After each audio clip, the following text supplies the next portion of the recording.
Hola, mi nombre es Servio Interiano, soy el coordinador del curso de Estadística Básica y vamos a ver el día de hoy el tercer video de la serie de presentación de la información, distribución de frecuencias, intervalos según la fórmula de Sturges y normas empíricas.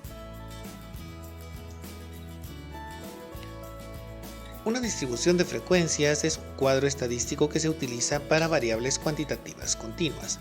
Nos permite la presentación de información cuando se maneja un gran número de datos.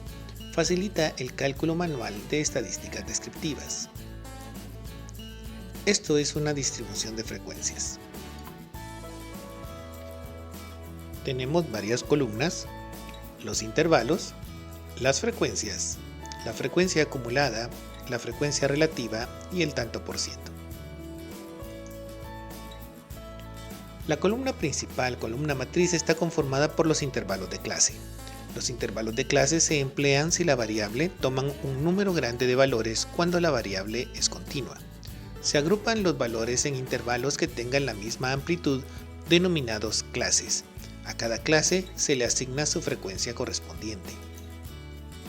Esto es el equivalente de dividir el rango total de los datos en segmentos pequeños para poder apilarlos y ubicar en cada uno de ellos el número de datos que cae dentro, es decir, la frecuencia. Si tenemos nosotros nuestro rango completo de datos, es decir, la cantidad de datos o en nuestra escala entre el dato mínimo y el dato máximo, y dividimos este rango en segmentos pequeños, cada uno de estos segmentos un fragmento de rango para poder apilarlos, vamos a obtener nuestros intervalos de clase. Nuestros intervalos de clase están delimitados en su parte inferior por el límite inferior, en su parte superior por el límite superior y en la parte media tenemos la marca de clase, que es el centro o el punto medio del intervalo. Los límites de la clase son los límites que encontramos en cada extremo del intervalo. Cada intervalo está delimitado por el límite inferior de la clase y el límite superior de la clase. La amplitud es la diferencia entre el límite real superior y el límite real inferior de la clase. Y la marca de clase es el punto medio de cada intervalo y es el valor que representa a todo el intervalo para el cálculo de algunas estadísticas. Deben cumplir ciertos requisitos. Deben ser contiguos, no se deben traslapar, deben ser excluyentes entre sí y deben estar ordenados de menor a mayor. Veamos el procedimiento para el cálculo de los intervalos. Primero necesitamos determinar el número de intervalos que vamos a utilizar. Muy pocos intervalos perderíamos información y si utilizamos demasiados no se resume. En general deben ser entre 6 y 15 intervalos, no menos de 6, no más de 15. Existen dos maneras para determinar el número de intervalos, la fórmula de Sturges y las normas empíricas. El procedimiento según la fórmula de Sturges.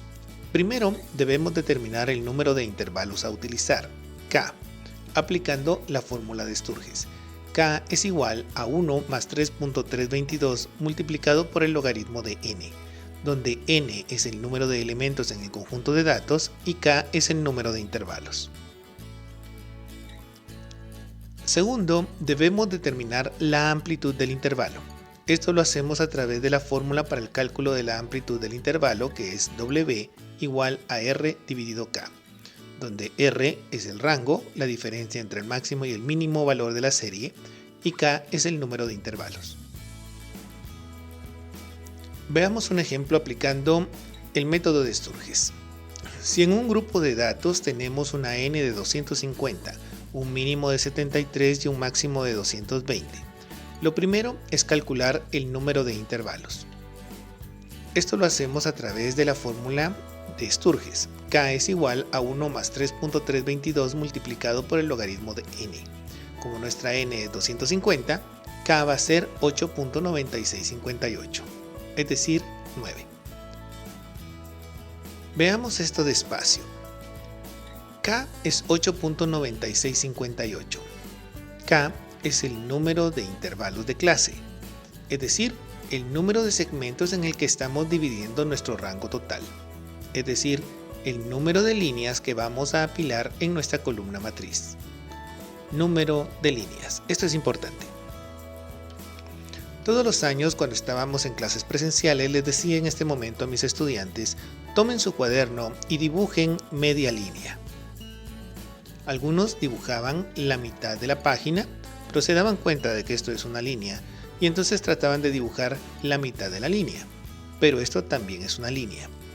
Para hacer la historia corta, no se puede dibujar media línea, porque un segmento de línea ya es una línea completa. Por lo tanto, si el resultado de nuestro cálculo de K fuera 8.25 en vez de 8.96, tendríamos 8 líneas completas y una última más pequeña, pero sería siempre una línea, por lo que el número de líneas sería 9. Basado en este razonamiento, el cálculo de K siempre se aproxima a su límite superior y no se hace un redondeo convencional. Regresando a nuestro ejemplo, K es 8.9658, por lo tanto K es 9. En el cálculo de K y de W no vamos a utilizar números decimales. Luego necesitamos la amplitud del intervalo. La amplitud la obtenemos con W, que es R dividido K.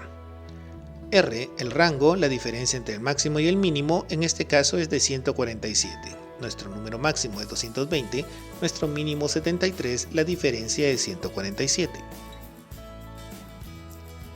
Por lo tanto, W es 147 dividido 9, que es el K que acabamos de calcular. Esto nos da 16.33. Una vez más, veamos despacio este 16.33. Aquí aplicamos el mismo principio de aproximar al límite superior, de tal manera que al momento de redondear no vamos a llevarlo a 16, sino que sería 17.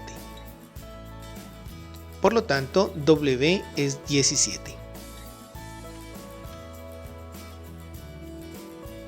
Ahora debemos ajustar el rango de nuestros datos al nuevo rango que producen K y W, que es el rango del cuadro. El rango de los datos es 147. El nuevo rango, es decir, el rango que nos producen nuestros datos para el cuadro K y W, es 9 por 17, que nos va a dar 153. Esto nos da una diferencia de 6, porque 153 menos 147 nos da una diferencia de 6. Veamos esto despacio. El rango original estaba contenido entre 73 y 220, por lo tanto tiene un valor de 147, pero nuestro cuadro va a tener un rango de 153, que es el resultado de K y W.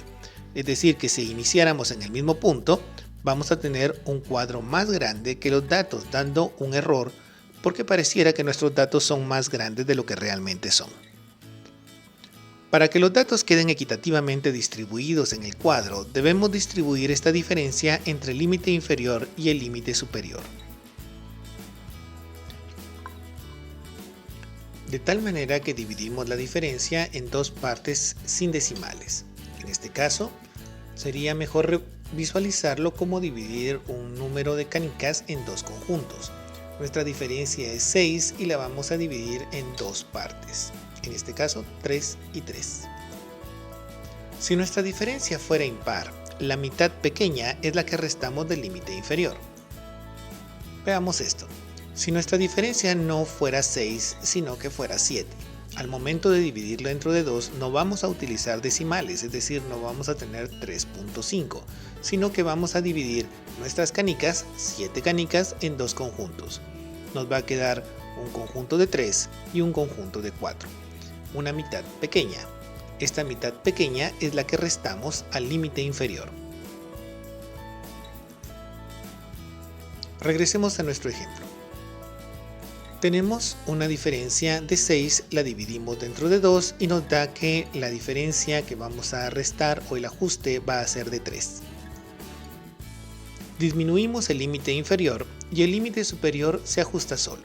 Nuestro límite inferior, que es 73, le restamos el ajuste, que es la mitad de la diferencia, 3, y nos da 70. Nuestros intervalos inician en 70. Iniciamos en el límite inferior ajustado, 70, y luego sumamos la amplitud del intervalo, que es 17. 70 más 17 nos da 87. Seguimos sumando la amplitud hasta completar el número de intervalos de clase calculados, que es K.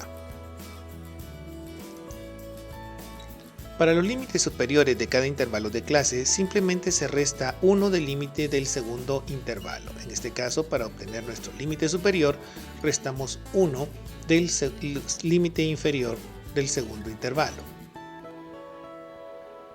87 menos 1 es 86. A este 86 le sumamos la amplitud, que es 17, y continuamos sumando la amplitud hasta finalizar nuestros intervalos de clase. De esta manera quedan terminados nuestros intervalos de clase, pendientes únicamente del cálculo de las frecuencias.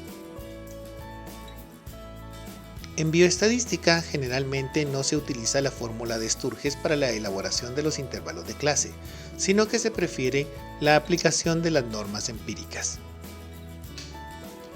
Las normas empíricas. Se utilizan amplitudes de 5, 10 y otros múltiplos de 10. El límite inferior de cada intervalo debe terminar en 0 o en 5. El límite inferior del primer intervalo debe ser igual o menor al dato más pequeño. Y el límite superior del último intervalo debe ser igual o mayor del dato más grande.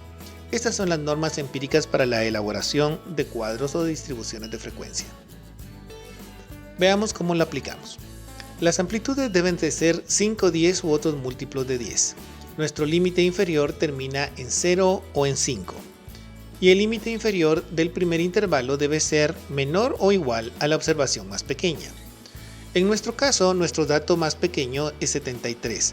Por lo que el dato inmediatamente menor a 73 que termine en 0 o 5 es 70.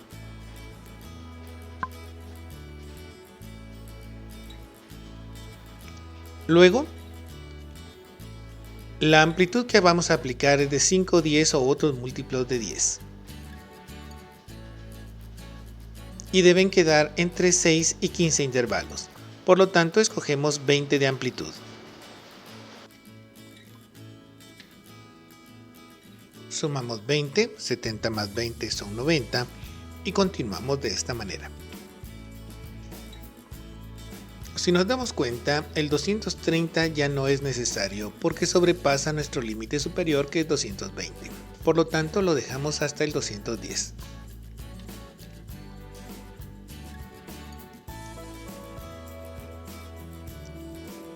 Para los límites superiores actuamos de igual manera, restamos 1 al límite inferior del segundo intervalo, nos da 89, le sumamos la amplitud, que en este caso es 20, y continuamos hasta completar nuestros intervalos.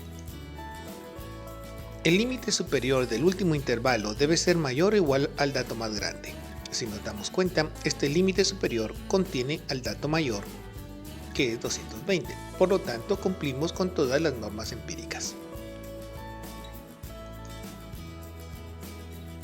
Y quedan realizados nuestros intervalos de clase. Una distribución de frecuencias es un cuadro en el que se presentan los intervalos de clase con el número de valores que caen dentro de cada uno de ellos, es decir, la frecuencia. Esto es una distribución de frecuencia. Muestra la distribución de frecuencia de los pesos en onzas de tumores malignos retirados del abdomen de 57 pacientes. Son datos hipotéticos, pero nos brinda una gran cantidad de información. Si nos preguntan cuál es la variable, vamos a estar con lo que son los pesos en onzas de los tumores malignos retirados del abdomen de nuestros 57 pacientes. ¿Cuántos son los intervalos de clase? 7 intervalos. ¿Cuál es la amplitud del intervalo? Para calcular la amplitud del intervalo hacemos una diferencia entre el límite superior y los límites inferiores del primero y del segundo intervalo. Podemos hacerlo también con el límite superior. En este caso, 20 menos 10 es 10. la amplitud es 10. 29 menos 19 es 10. Nuestra amplitud es 10. No restamos 19 y 10 porque tendríamos un error. Para calcular la amplitud lo trabajamos dentro de lo que son los límites inferiores o los límites superiores. ¿Cuál es el intervalo con mayor frecuencia? En este caso, el segundo intervalo de 20 a 29. Otras columnas de la distribución de frecuencias. Además de las frecuencias debemos colocar la frecuencia relativa. Se utiliza para conocer la proporción en lugar del número de valores que caen dentro de un intervalo de clase en particular. Se obtiene dividiendo el número de valores en un intervalo entre el total de los valores. La sumatoria de la frecuencia relativa es igual a 1. Para poder calcular nuestra frecuencia relativa, dividimos la frecuencia del intervalo dentro de la n. Cada una de estas frecuencias la dividimos dentro de la n y vamos a obtener nuestra frecuencia relativa. La sumatoria de todas las frecuencias relativas debe ser 1. La frecuencia acumulada y el tanto por ciento.